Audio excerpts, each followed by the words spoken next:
Hello, in today's video, I'll show you how to configure the AI key and choose your assistant on Motorola Razr Fold.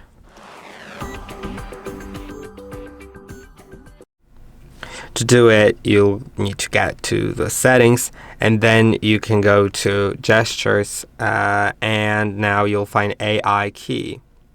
And the AI key is basically your power button, and it's so yeah, that's basically it. And you can set it to double press and press and hold. For example, when I say pay attention, I press and hold, it will, sorry, I want to double press.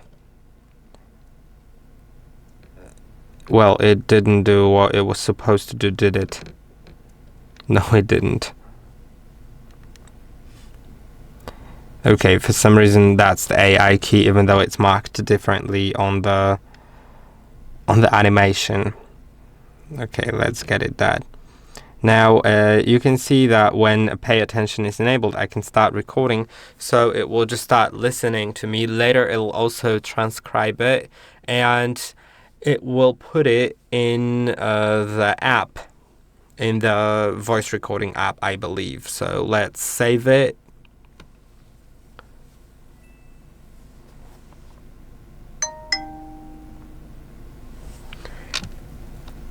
And now I could make a new one. I could go to notes to put it in notes, but it should also be in my,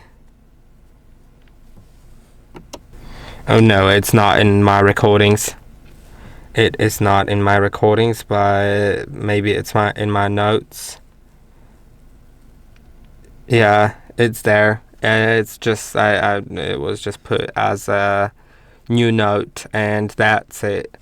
So that was the first thing that you could do, and then you can do press and hold on the button, and you can set it to Moto AI. So when I press and hold on it, it will open Moto AI assistant, and as you can see, I could ask something or search for it. So let's do it. Maybe I'll ask how to make a chocolate cake. To listen, transcribe, and summarize, please enable permission. Okay.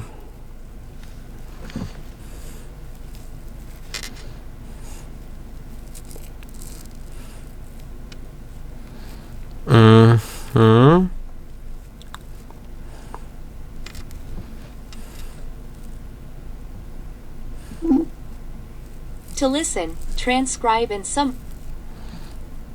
Okay, let's try again. How to make a chocolate cake. And it should give me a response. Making a delicious chocolate cake can be a fun and rewarding experience. While I can't directly guide you step by step in real time, I can give you a general overview of the process and some common Yeah, and I could also set it to no action. And then there's the power button, which when I press and hold, it will open the Google Assistant, the Gemini. Now it's called Gemini, and it's more intelligent than Google Assistant used to be. And I hope that this video was helpful. Don't forget to like and subscribe, and I'll see you in the next one.